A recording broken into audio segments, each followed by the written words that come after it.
तो अगर कोई आज यजीदियत के वक्त का मुकाबला करना चाहे तो हमारे सामने फ़लस्तीनी डटे हुए नहीं।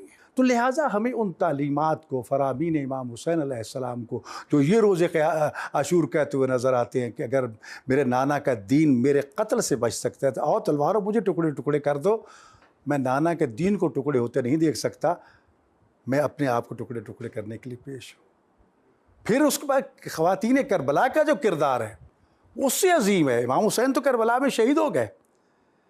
यजीद तो ये समझा था कि यहाँ निशान मिट गया, ये खून जो है यहीं ख़त्म हो जाएगा, सहरा में किसी को क्या पता चलेगा। अरब की ये रिवायत है कि वो शहीद के जिसके खून का इंतकाम नहीं लिया गया उसकी कब्र पे सुर्ख परचम लहराया जाता है। इमाम हुसैन और मौला अब्बास के गुंबद पे आज भी सुर्ख परचम है, जिस बात का ऐलान है कि अभी इस मजलूम की होने वाले जुल्म का इंतकाम लेना बाकी है।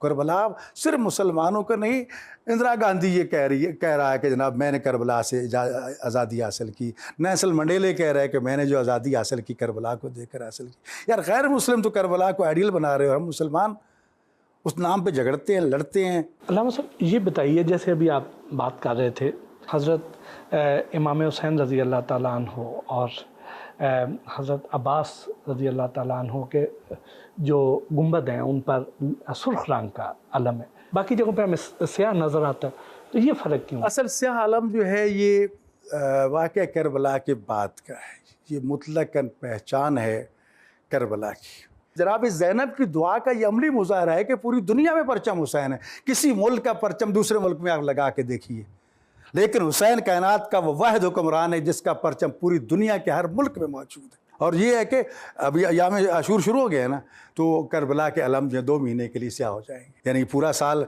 10 महीने जो वो सुर्ख रहेंगे, लेकिन इन दिनों में वो भी स्याह अलम तब्दील कर दिए जाते हैं। वाक़या करबला के हवाले से जब हम पढ़ते हैं, सुनते हैं, तो कुछ सवाल आम लोगों के ज़हन में आते हैं कि इमाम आले मुकाम हज़रत इमाम हुसैन रज़ी अल्लाह ताला अन्हु वो तो मदीने में रिहाइश पजीर थे, तो जब वहाँ से वो जाते हैं तो उनके साथ बाकी लोग क्यों नहीं जाते हैं? ज़्यादा उनके साथ तो जमे गफ़ीर चलना चाहिए। यही बात दिल को दुखाती है कि लोग मादियत परस्त हो गए, डर और खौफ पैदा हो गया, यजीद की तरफ से जुल्म जौर शुरू हुआ, यहाँ तक कि वो दौर भी आया कि हसन हुसैन अली फ़ातिमा नाम रखना जुर्म हो जाता था। यही वजह है कि पूरा मदीना जो है वो झुक जाता है सिवाय चंद अफराद। इमाम हुसैन अलैहिस्सलाम बैत से इनकार कर देती हैं और ऐसा इनकार करते हैं कि मिसली ला युबायु मिसलहु, सुनो मुझ जैसा उस जैसे की कभी भी बैत नहीं करेगा। ये नहीं कहा मैं हुसैन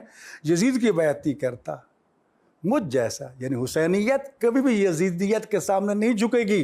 क़यामत तक के लिए पैगाम दे दिया।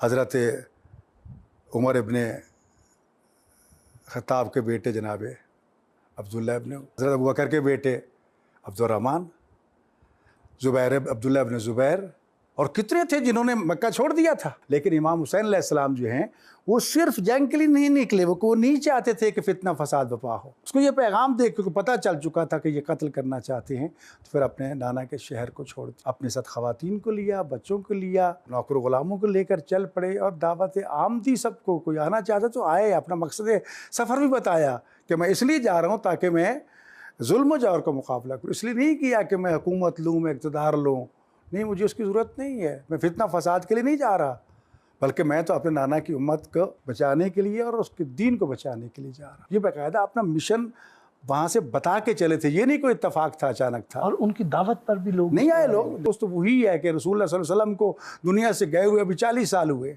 और उनका नवासा सबसे शबीह रसूल। देखो इमाम हुसैन जो बिल्कुल जो मुरवजा रास्ता था उससे गए थे, ताकि कोई ये ना कहे कि हुसैन डर के भागा यहाँ से। नहीं, मक्का मुकर्रम में बहुत बड़ा क़याम किया, वहाँ लोगों को दावत दी, हर रोज़ दावत दी। लेकिन जब हज का मौका आया, एहराम हज के बांध लिए, पता चला कि यजीदी जो है वो एहराम के नीचे जो खंजर छुपा के आए, और उनको हुक्म मिला अगर हुसैन गिलाफ काबा भी पकड़ के खड़ा उसको कत्ल कर दो। अब हुसैन नहीं चाहते थे कि इस सरज़मीन अमन का अमन तबाह हो, खून नाक से ये ज़मीन रंगीन। हज के एहराम को उम्रे में तब्दील किया, उम्रा करके कुर्बानी के जानवर ज़िबा करके वहाँ से चल पड़े। बहुत से लोग आए आपको रुकने के लिए।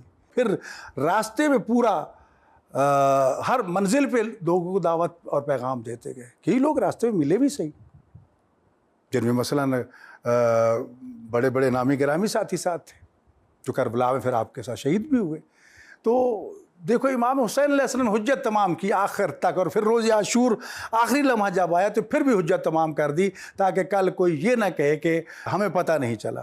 तारफ़ करवाया मैं अली का बेटा हूँ, तारफ़ कराया मैं रसूलुल्लाह का नवाता हूँ, तारफ़ करवाया मैं फ़ातिमा का बेटा हूँ, यानी मुख्तलिफ़ हवालों से मैं मोहर नबूवत का सवार बेटा हूँ, ताकि कोई ये ना कहे नहीं पता नहीं कौन था कौन नहीं था। पर पूरा तारफ़ करवाया और फिर अमन और सलामती के लिए आखिरी दम तक मुसालहत के लिए आगे कदम बढ़ाते रहे। आज भी करबला में वो मकाम मौजूद है जब आपके सारे साथी शहीद हो गए, तन तनहा रह गए थे।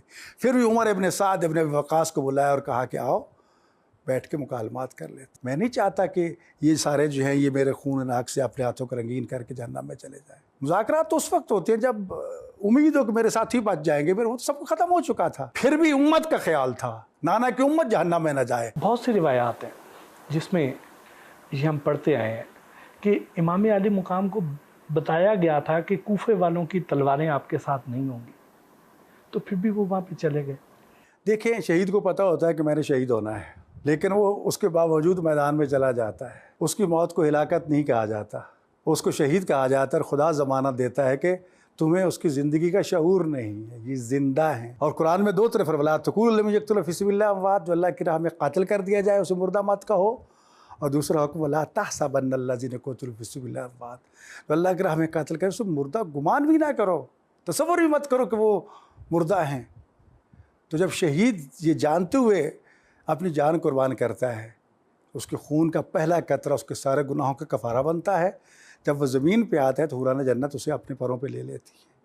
इमाम हुसैन अलैहिस्सलाम को पता था कि मैंने वहाँ जाना, लेकिन हुज्जत तमाम थी। अगर ना जाते तो कल कूफी कहते कि अच्छा हमने तो दावत दी थी, आए नहीं है भी, लिहाजा अपनी तरफ से हुज्जत तमाम की, अपने भाई को मुस्लिम वकील को भेजा कि जाओ जाकर मेरा नुमाइंदा बन के पैगाम पहुँचाओ। पहुँचे वहाँ पर इब्न ज़ियाद आया, सब डर के मारे गायब हो गए सिवाय चंद के। उनमें से कसीर तादाद जो है वो करबला पहुँची है।